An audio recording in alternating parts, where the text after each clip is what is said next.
Hey friends, welcome back to the Holy Ourselves podcast, where we explore what it means to be whole, especially in relationship to our faith and our sexuality in the midst of a really crazy world. And it is really crazy. I am super excited to get into this episode with you guys, kind of as we've been doing over the duration of this podcast up till now. We just had 3 episodes of interviews with guests, amazing people that I have been waiting forever to talk to interview. And then I want to spend a majority of this episode talking about those topics, kind of debriefing, giving some more thoughts as I've processed with it, as some of you guys have written in, talked with me about those topics and kind of flesh them out a little bit more. And then at the end, I have some other thoughts that I would like to talk with you all about related to, actually, I want to talk about the Epstein files. And I know everyone's talking about the Epstein files and it's something that needs to be discussed, but it falls within the realm of sexuality. And especially I want to talk about how the church responds to it, how the church is responding to it, especially leaders and those kinds of things. So before we get into all of that, I want to just share, if you love this podcast, if you want to support it, if you want to get more content, the best way is to go to patreon.com/holyourselves. And there you can get bonus episodes that I do, bonus interviews. You can ask questions for interviews. You can get early drafts of different things that I'm working on, written or audio or visual, or all of these kinds of resources.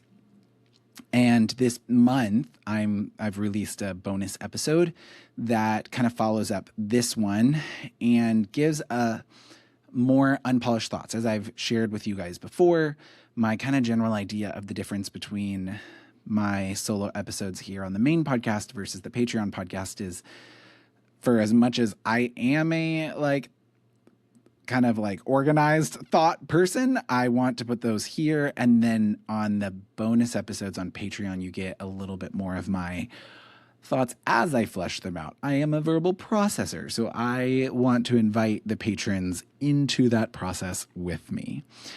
And going to talk a little bit about some experiences I've had recently and what those mean for me. So come on over to the Patreon page, support the podcast, and also join the conversation. Would love to have you there.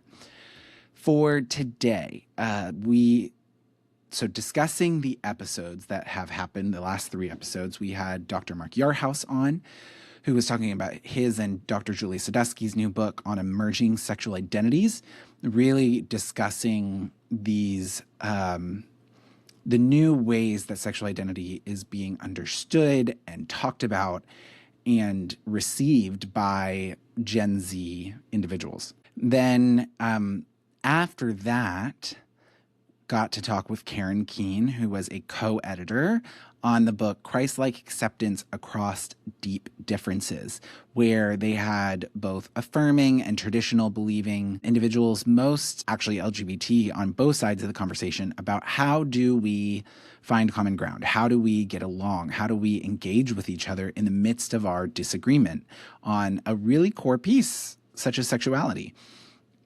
And then finally, in the last episode, got to talk to the wonderful Dr. Sandy, or Dr. Sandra Anderson, who just absolutely adore.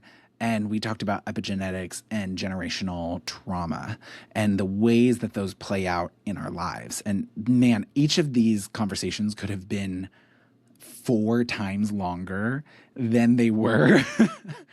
I had so many more questions. I'm normally known for, when I'm preparing for an episode with guests, that it's going to be a really good episode when I send a bajillion questions, knowing we're only going to get to a fourth of them. And that happened with basically all of these guests. I had so many questions. We barely got to talk about any of them. So want to talk some here about what I took as I re-listened to them, edited them, as I heard from you all and friends talking about these topics. So let's talk about identity first. Dr. Yarhouse and Dr. Sadusky wrote this book and the emerging sexual identities. I really recommend you going back and listening to this one and all of them before this episode if you haven't.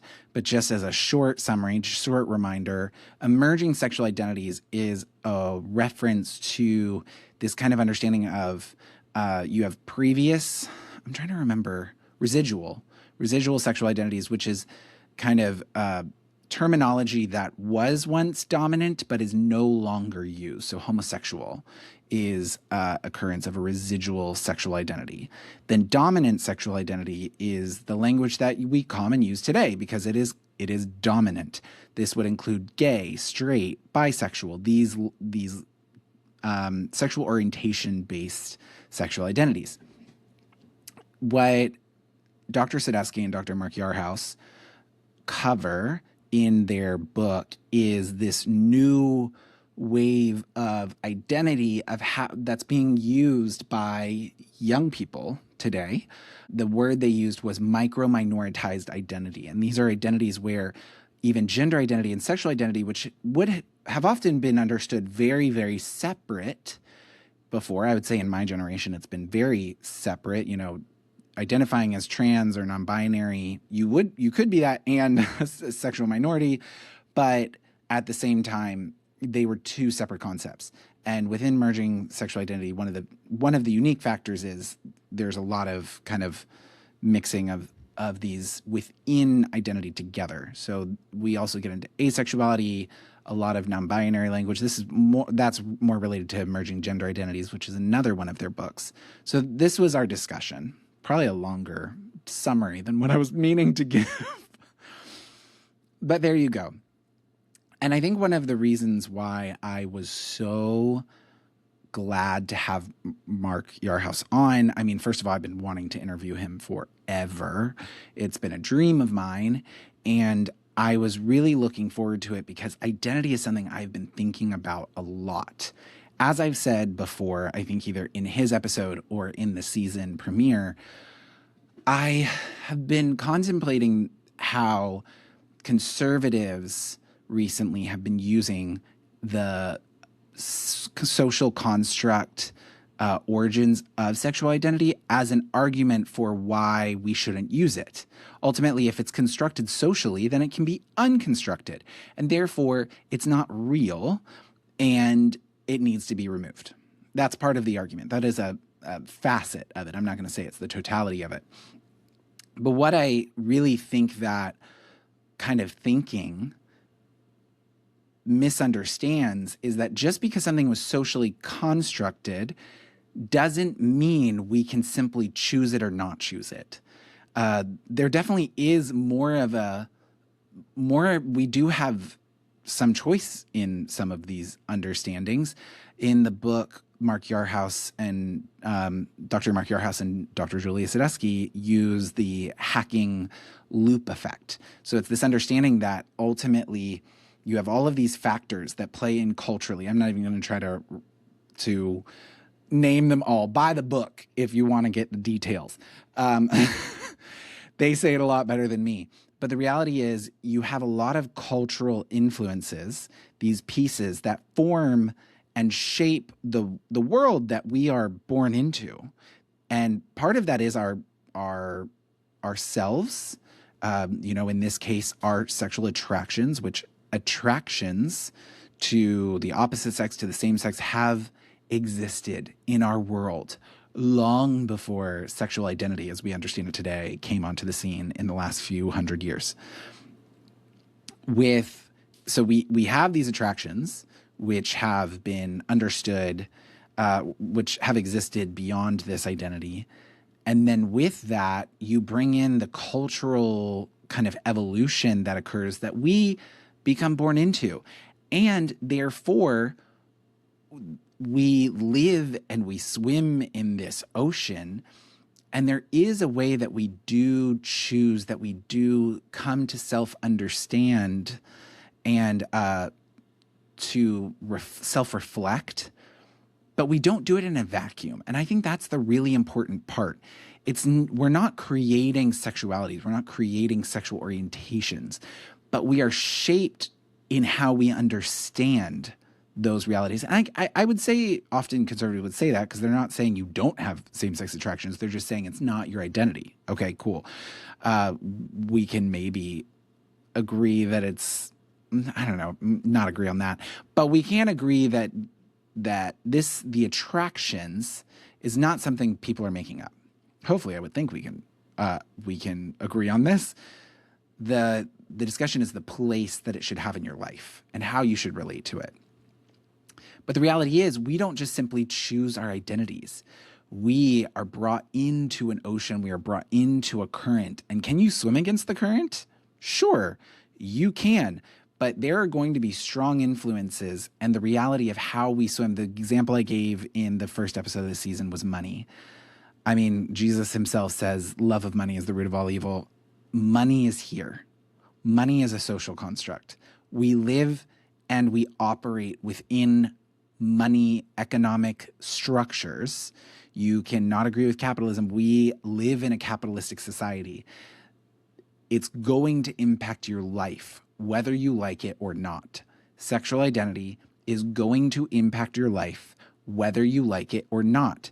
This is often one of the critiques that queer people have of conservatives and straight people that speak against queer identity is you think that you don't identify by your sexuality, but here you are taking so much pride in being a husband, in being a wife, in being a father, in being a mother, in how your life operates and is structured around sexuality, your sexual identity. That is what it is part of.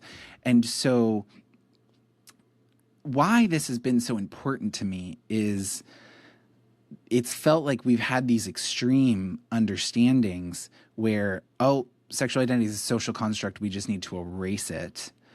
Or this is something, sexual identity is something that we've discovered. Dr. Yarhouse kind of explained these different theories on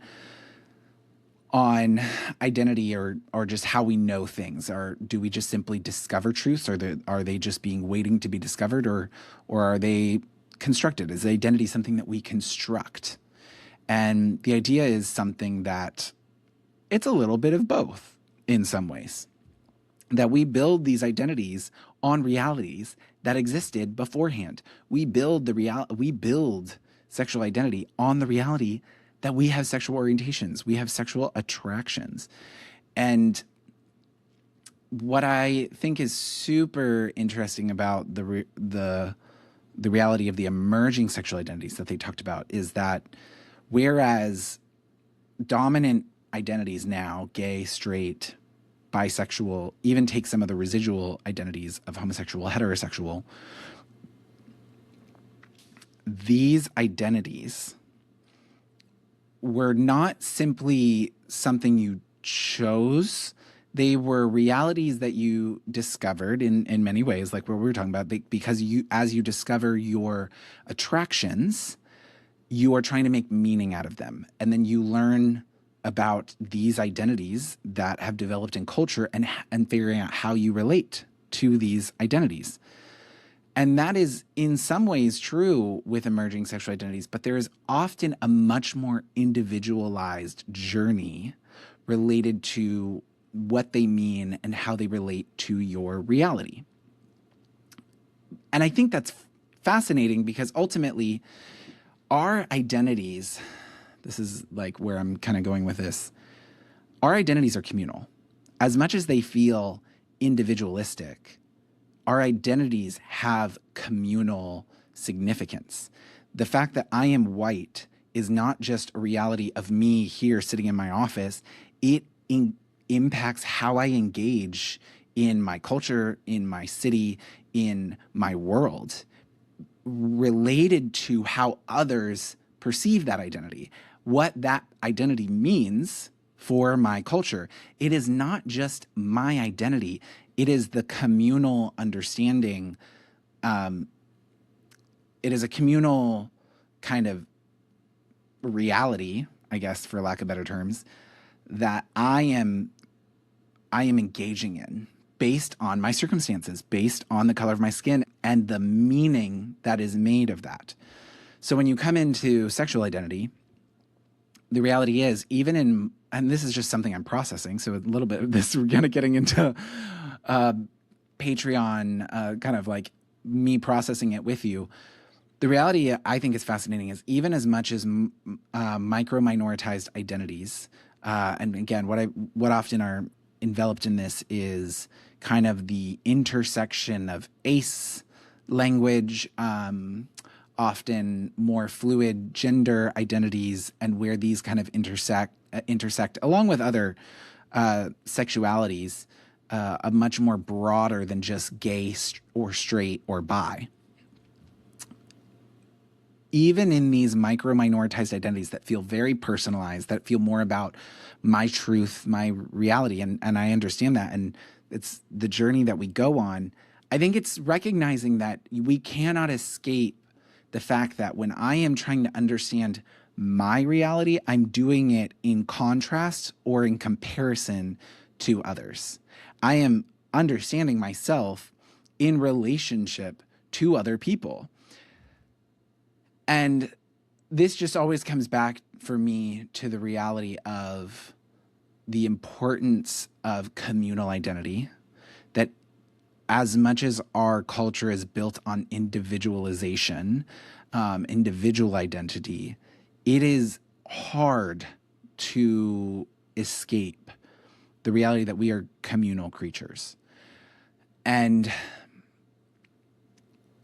so for queer people, I think it's the importance of recognizing that when we are processing our identity, it is never simply my identity. It is an impact on how I connect to my community, how I connect to culture, how I connect to the world.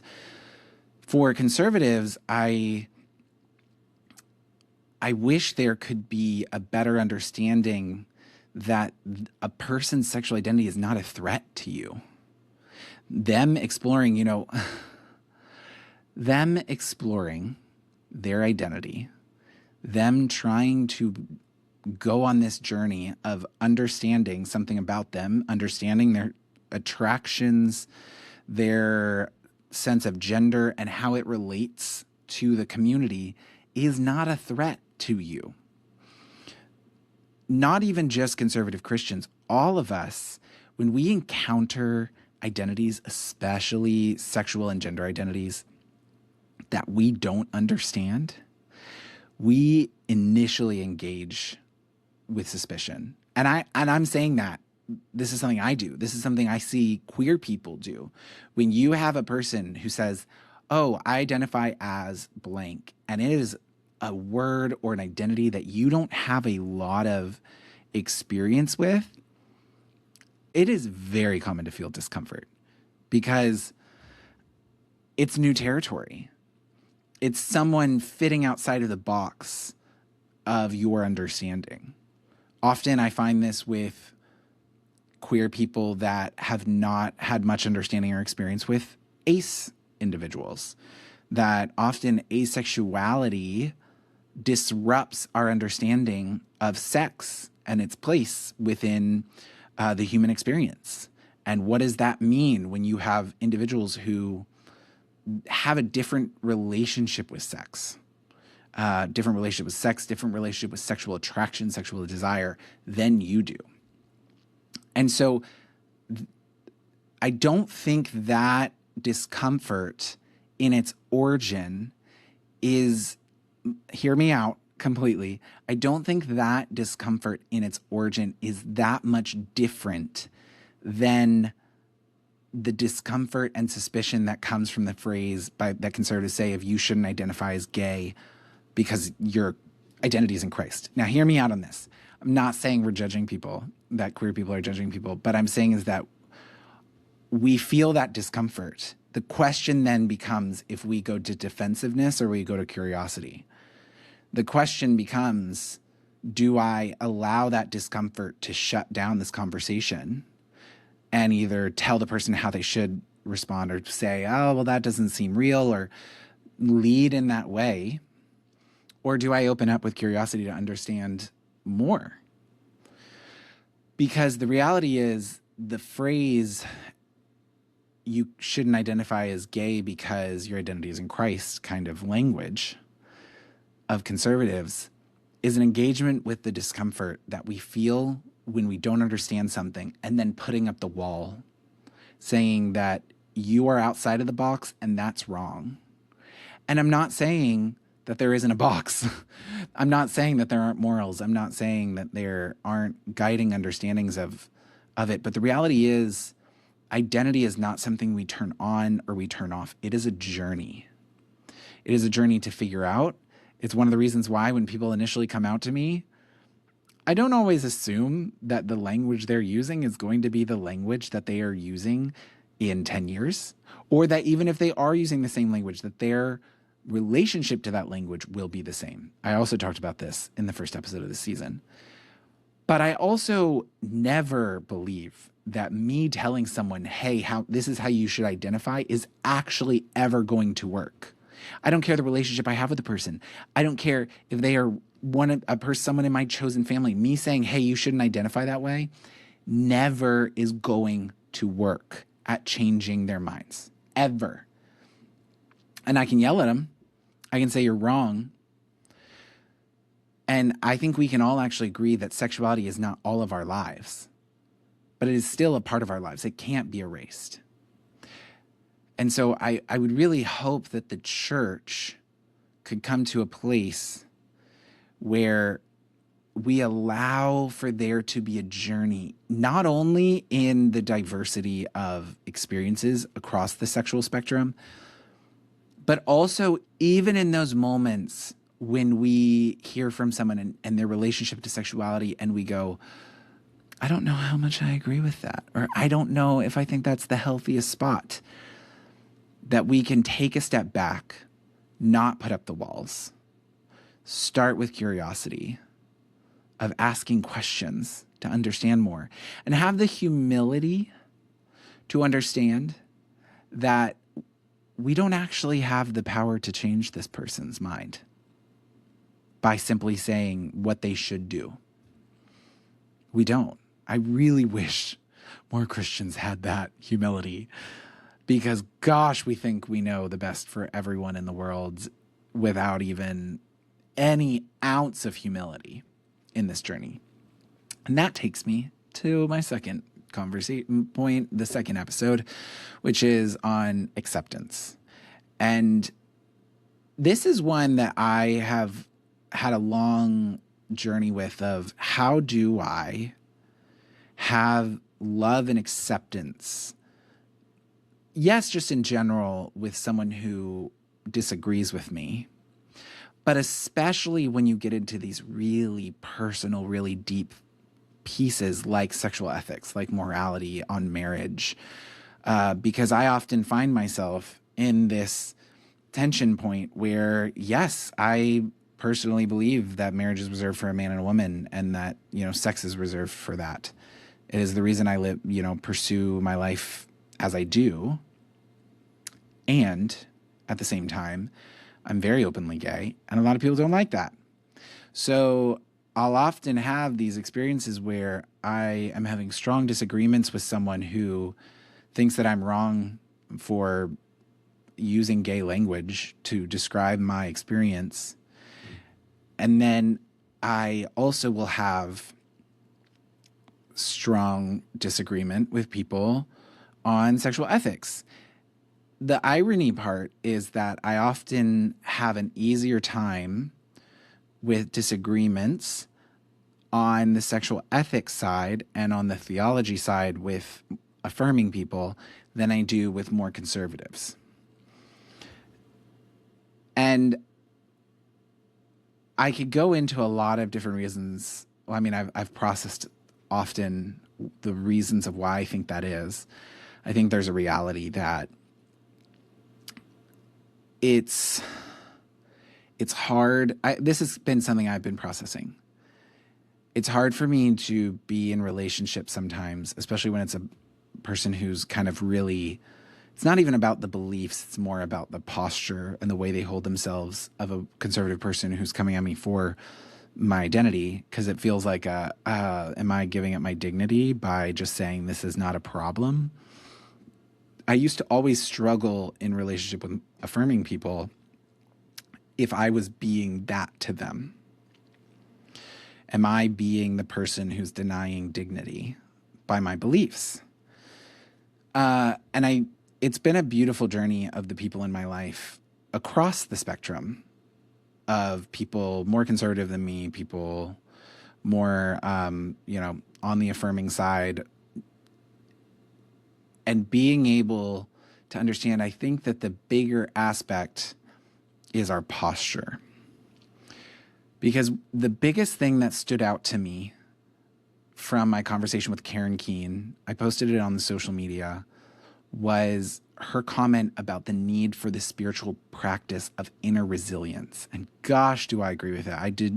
I wrote about it in my last Substack article. That ultimately, we really need to begin understanding in the church the importance of inner resilience, of being able to engage in uncomfortable situations. That the highest value isn't comfort, that the highest value is not agreement. That actually, I would say in Christianity, the highest value is the humility to engage with others that normally would be put in the realm of being my enemy, and having the humility to understand both I could be wrong and that our disagreement doesn't change the other person's dignity nor my own. That we are both equally dignified in this. Now, granted, I think where it becomes really hard is when you have someone who's not willing to engage in that, who shuts down. And that can either be in an argumentative posture or a distancing posture. And I've experienced it both with people who get very argumentative. They need to tell you why you're wrong and they need to explain it now. And granted, I love debating.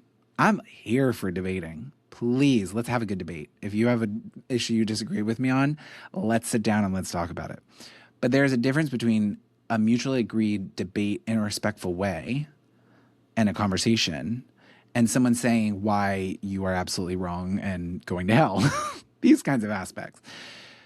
And so there's an argumentative side, and then there's a disconnection, distancing side, where we're just not going to talk about it, where I just don't want to know that aspect of your life.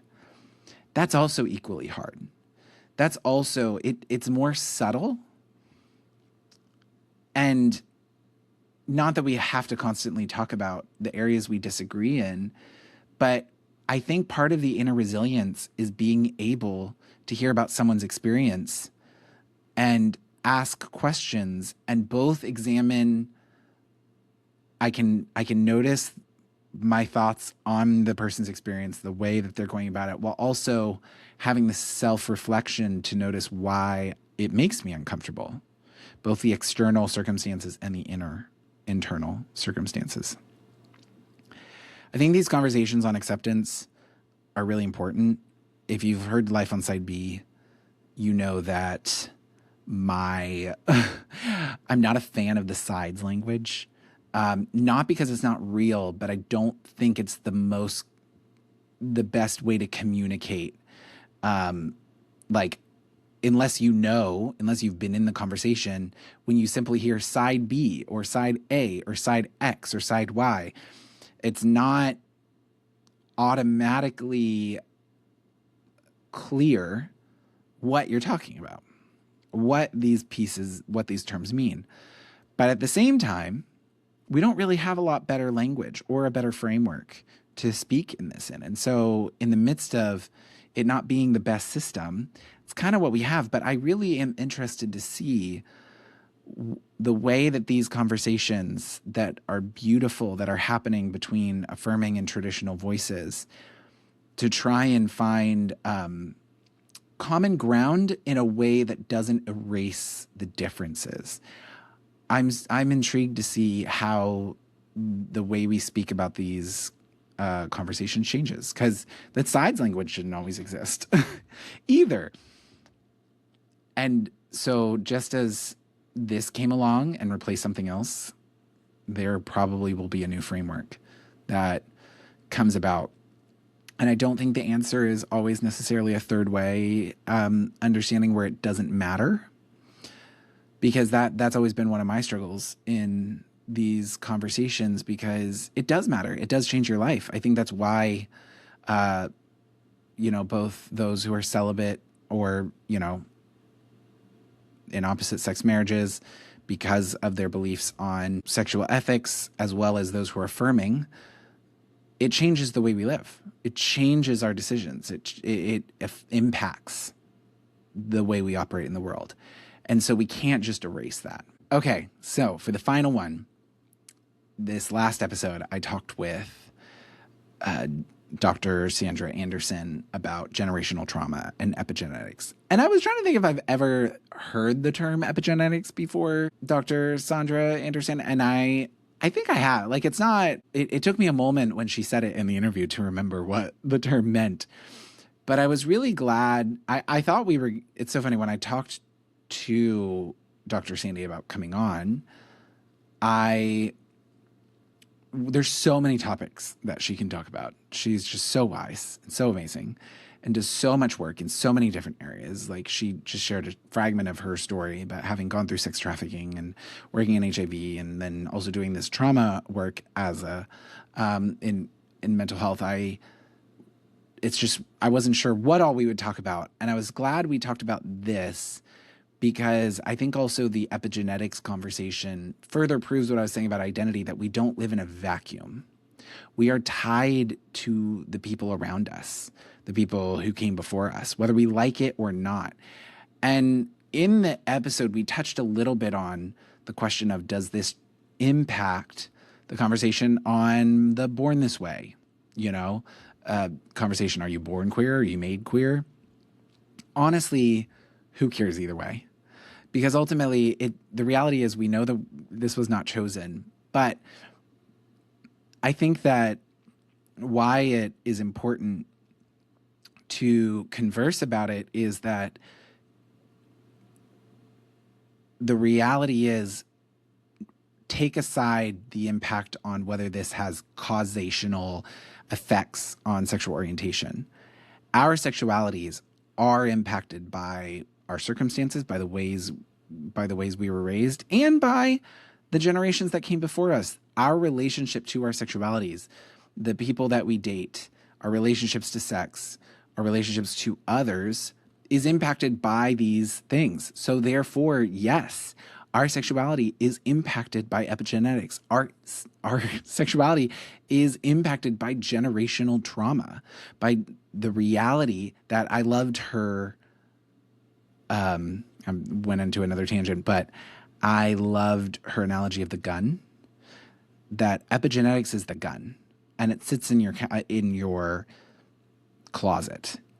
The question is whether the circumstances around you end up bringing you to use the gun. Like, so many of these different things sit in our DNA, sit in our souls, in our hearts. And I think that you could talk even more broadly than just epigenetics to what we have learned and been cultivated in our family history, in our culture, in our very households.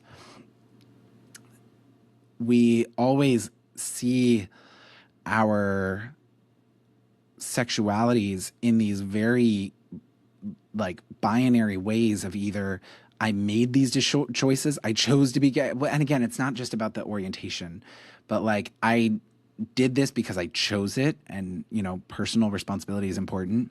Or the other one is, I was born this way, I was made this way. And it's much more complex than that. And I think the only way we can actually find a way forward is to understand how complex it is. I think we start with the compassion about it, and then we can actually move to transform our lives, to engage better. Because I think a lot of us are stuck often in these cycles where we're trying to do better, we're trying to change, but we often don't feel like anything's changing. And I think that's because we're not giving respect to the complexity of the factors that play into how we engage in our sexuality. And until we can have that, and I know Dr. Sandra Anderson was talking about epigenetics in a much more broader way, talking about it, how it impacts so many aspects of our lives. But obviously, you know me. I'm going to talk about sexuality because that's what I do, and that's where I found it to be really helpful, because ultimately, yes, it engages with so many areas of our life, but especially in sexuality, I think this is really key, to have the humility, to have the patience, to have the wisdom in order to actually know, oh, this is why I engage this way. This is why I keep coming back to this cycle. This is why I keep coming back to these types of people in dating. We've all been there. That there are deeper complexities to all of this. And that was what I took from my conversation with Dr. Sandra. So I hope you enjoyed those episodes. I truly did. And I'm really looking forward to some of the conversations that are coming in the next few episodes. Going to be talking about a little bit evaluating just different aspects of culture, different aspects of community, and what's going on in the world, which is actually what I want to talk to you about now. Normally, I only will talk about the topics at hand for the episodes, but I was processing a lot about the Epstein files, because who can't? Who is able to remove themselves from it? It is a big thing. And you know what? I want to say one thing about it. Well, I have a lot of things to say about it, but first piece of it is one of the biggest sex scandals of our time. And I have to, the one time I will ever give props to MAGA, ever, that you're going to ever hear me on this podcast, give props to MAGA Republicans, is they really hit it on this conspiracy. I mean, before anyone was talking about Epstein, it was the MAGA Republicans, the ultra-right conservatives who were in the deep conspiracy. And you know what? They had it right. But partially, where they got it wrong, seriously wrong, is who they thought was going to save them from this conspiracy. Because ultimately, I think that we can focus in on this, and I think that there's a really big importance to the actual sex trafficking ring of Epstein, but also it speaks to a much bigger problem. First of all, as someone who lives in West Palm, just across the canal from where a lot of these horrific things happened, it's not the only sex trafficking ring that has occurred on Palm Beach Island. Just another one was Abercrombie & Finch former CEO Michael Jeffries, who was arrested for running a sex trafficking ring of models, of male Abercrombie & Finch models, with the promises of contracts, of fame. And Michael Jeffries and his husband had this whole entire ring, and I think a lawyer of theirs on Palm Beach Island.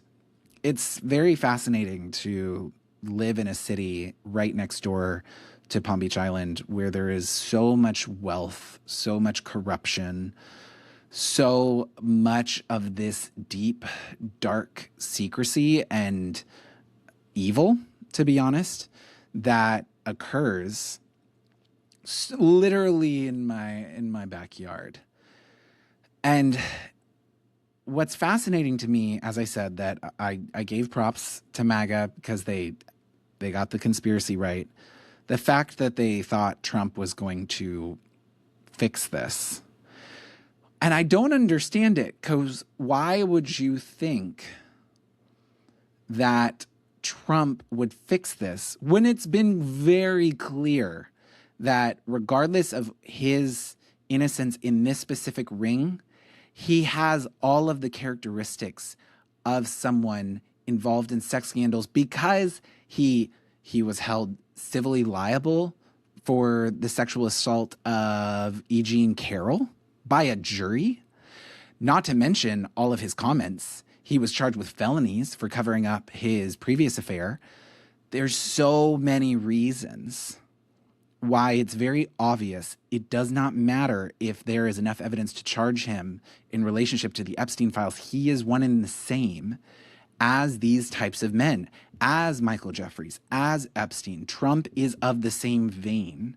And so it's fascinating to me that multiple people have felt that he was going to be kind of this savior coming in and cleaning it. But beyond that, that's like the political side of it, and the reality that I think I've heard a lot of people saying, oh my gosh, we're living in these horrific times.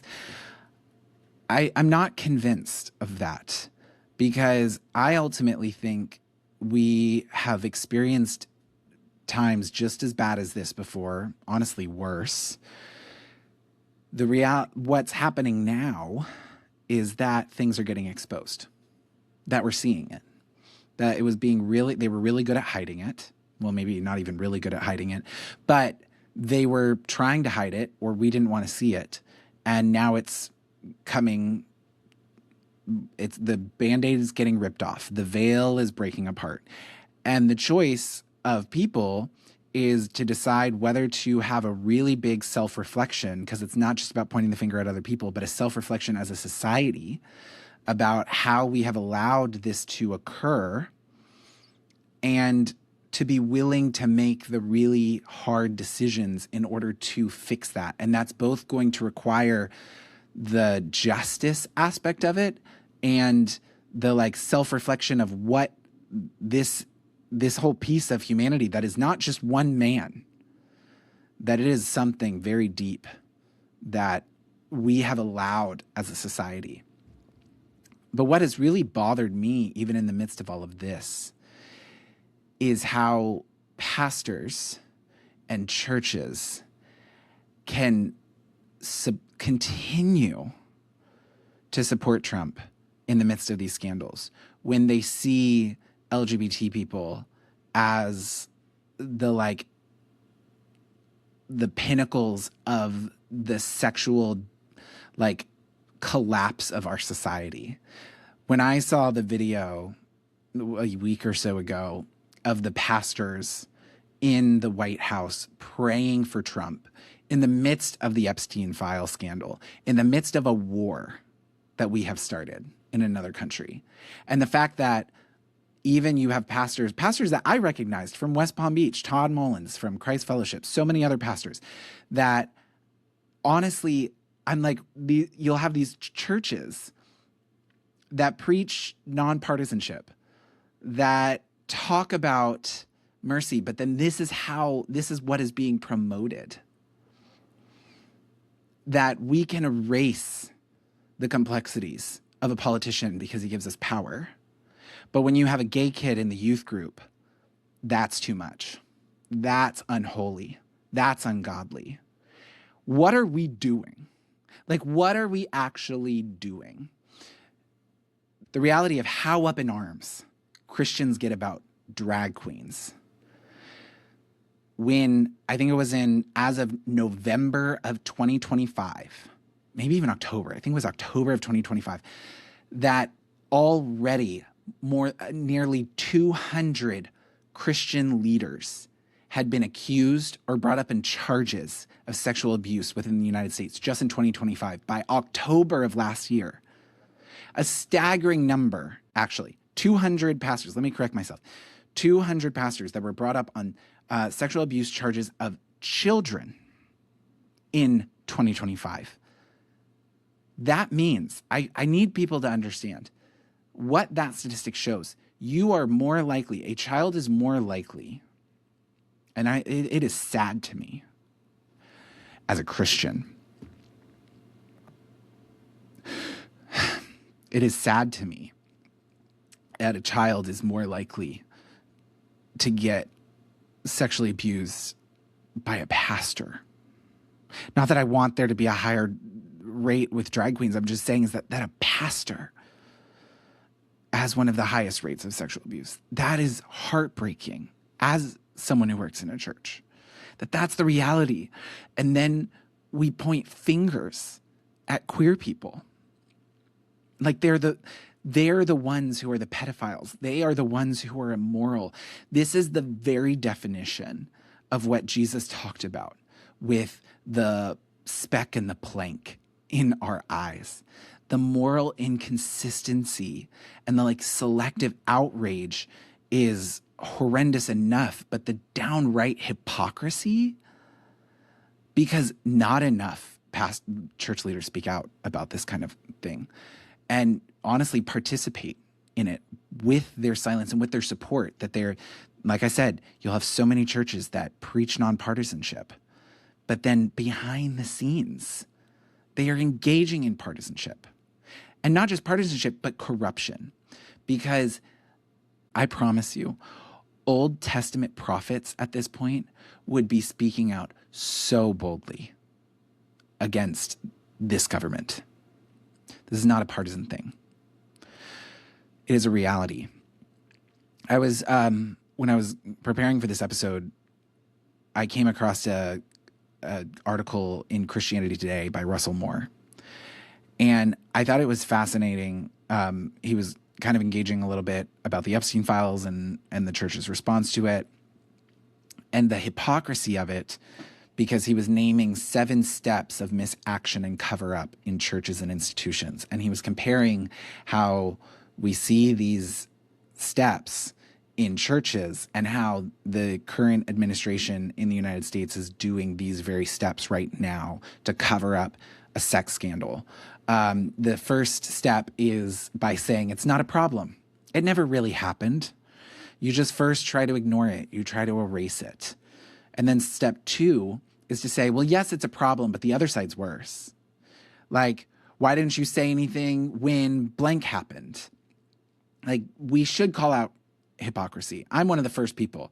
If you're going to talk about politics, I get so annoyed with both sides because they love to like call out hypocrisy on the other side and they don't realize the way that they do the exact same thing. It is horrible. And we try to like pivot. We try to say the institutions and all of this stuff will be like, oh yes, it's a problem, but that's much worse. And in a similar vein, he points out step 3 as going, well, yes, it's a problem, but it's not as bad as it could be. Maybe you're not pointing to the other side, but you're imagining a scenario. Well, it could be worse. It really could be worse. And if that doesn't work, we move to step 4, which is, yes, it's a problem, but the cause is too important. And this is the one that is just downright, like, heartbreaking. I think how it happens in churches often. In politics, I feel like it gets into the cause is too important. You know, this is often where we lean into the pro-life. And I'm talking about someone who is pro-life. You may not know this, but I am. And maybe that's another conversation we need to have at some point. But like, the reality is we use things like, well, but pro-life, but abortion. And then everything else is not a problem compared to that, but abortion. That is a sad, sad, sad argument to make in the face of sex abuse, along with so many other things. In churches, I think where this kind of step takes us is, yes, it's a problem, but the brand. But we need to protect the church, the cause. The cause is the gospel, and we need to be out there sharing the gospel, and we can't do that if we bring down the institution. Yes, it's a problem, but we have to do God's will. We have to go forward. You are harming the gospel. You are hindering the gospel if you bring up the problem. And if that doesn't work, then we call out the whistleblowers. The whistleblowers are the problem. You are the problem because you are hindering the cause. You are hindering God's work because the church is the home of God's work. Therefore, if you are working against that, you are the problem. And then in a similar vein, we go to step 6 of, you have to stop asking questions. Stop asking if it's a problem, or you're not one of us. Belonging ends up being broken.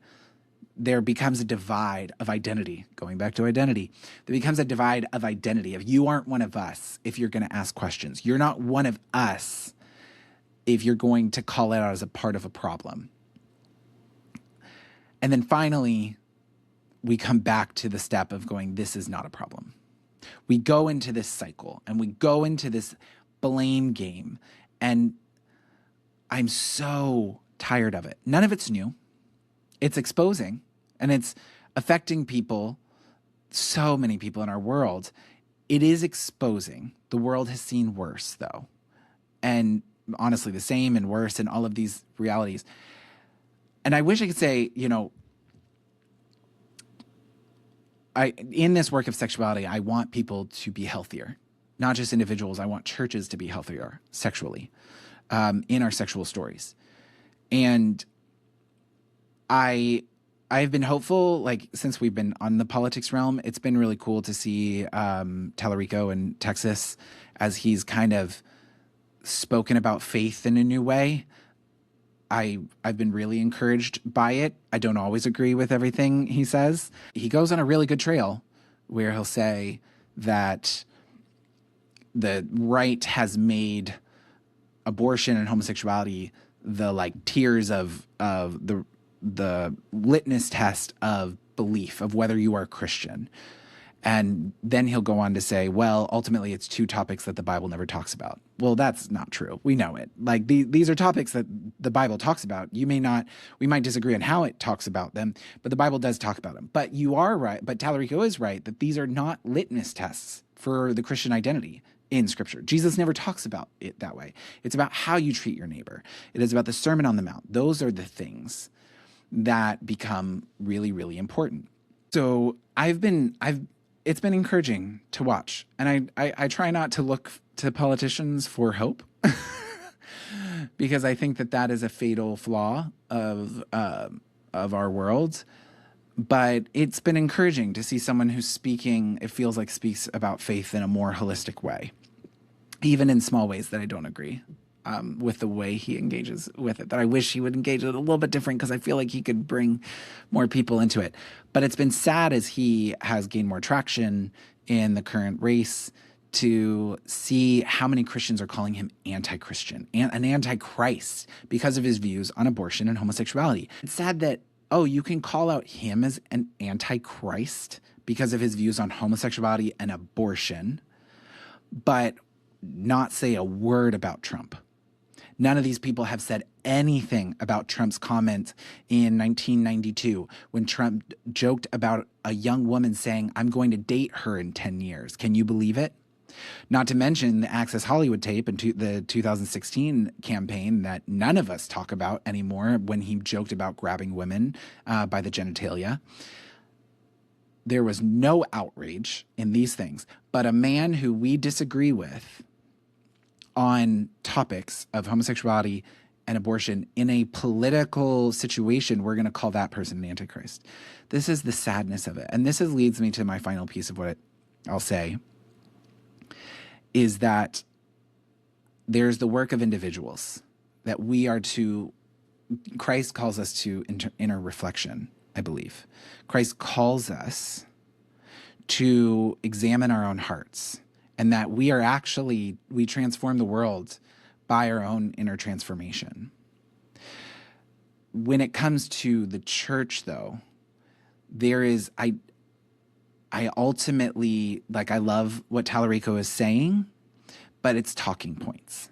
And beyond better talking points, the church needs a deeper shakeup that leads to humility. Leads to self-reflection upon the leaders. And the reality is that the system we use for church is not the system that Christ used. Christ said, to be the greatest, you must be the least, that the first must be last. There's a switch up of power. And the reality is, so often the systems we use in church are the systems of the world. They are the systems because they work, and I get it. We see them working, and we see them helping with growth, and so we want to help the gospel and the church grow, so we use them. But that is not the way that Christ has called us to operate. And I do believe that a lot of what we see in not only both the abuse scandals of the church, as well as the complicity of leaders towards towards the scandals and the power of our world, is rooted in the power structures of our churches. And that we can get very healthy, but power will always hide corruption. Power will always garner it more of itself for self-sustainability. And that actually Christ calls us to release power. I mean, this is the reality of how the gospel operates. And it is a whole shift to make that shift. I'm not saying I've done it perfectly, but it's been a way that I've been journeying on of the letting go of power to more of an invitational posture of inviting people to the table. And it's scary because when you don't have power, you can't be in control.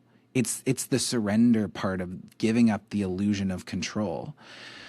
And God, it hurts both on the individual level and on the institutional level. But I think it has to happen because the church will grow, but the church won't look like Christ in the way it's going now. And I mean, it doesn't look like Christ. So I hope that you can take something from this. I don't know, both in your inner life or just how to engage in it. In the midst of all of this, I will say this. In the midst of all this, I believe that Christ, the gospel, and therefore the church are the hope of the world. It's why I'm a Christian. It's why I work in a church. In the midst of the treatment of so many people, in the midst of the corruption, I don't believe that every church represents that well, but I also think I try to hold the humility of not trying to be the judge. I know I've been critiquing a lot of people in here, but when I say that, by automatically going to people and being like, well, you're not the church, but also to call us to do better. To call us to do better. To call us to not be hypocrites. I feel like that's such a low bar. To not be hypocrites. To actually stand for what we're called to stand for. We may not always do it well. I always feel really tense about how much to talk about politics here or not. But the reality is, when you're talking about sexuality, when you're talking about faith, it's hard not to talk about politics, especially in this moment. And so, and when the church is so enveloped in politics, it has to be talked about. And I think there's hope. I don't think the hope will come from politics. I think the hope comes from the gospel and the upside down kingdom. And when we display that upside down kingdom by releasing power, by releasing control, oh, y'all, so much good stuff comes. So I hope you enjoyed this episode and all of my ramblings. Write me all of your angry comments about anything I said. I would be happy to hear it all. And your good comments too. But I hope that you enjoyed this. I look forward to our upcoming interviews further on a lot of these topics. Please listen and subscribe, especially if you're on YouTube. Please subscribe. It helps more people find us. And send us a review wherever you listen. Spotify, Apple, please send a review there. You can also go to the website and send a message for one of these episodes, one of my solo episodes. I had a few questions that we were going to talk about in this episode, and I did get a few messages about the Epstein files, which is why we were talking about this. But we already have some messages that we'll talk about maybe in some of the upcoming solo episodes. But please send in a question or a message or something for a solo episode. I'd love to engage with your guys' thoughts there. So you can find that in the show notes here or on the website. Also, you can go to holyourselves.org if you're interested in spiritual direction or cohorts. Also, subscribe on the Substack. All of these links are in the show notes. And as I said at the beginning of the show, you can support and get more resources at patreon.com. And thank you, as always, to the Transient friends for our theme song, Leave It All Behind. And thank you for staying out for this episode. I went longer than I was thinking we were going to go, but here we are. So I hope you have a great rest of your day, and we'll talk to you soon. Bye, everyone.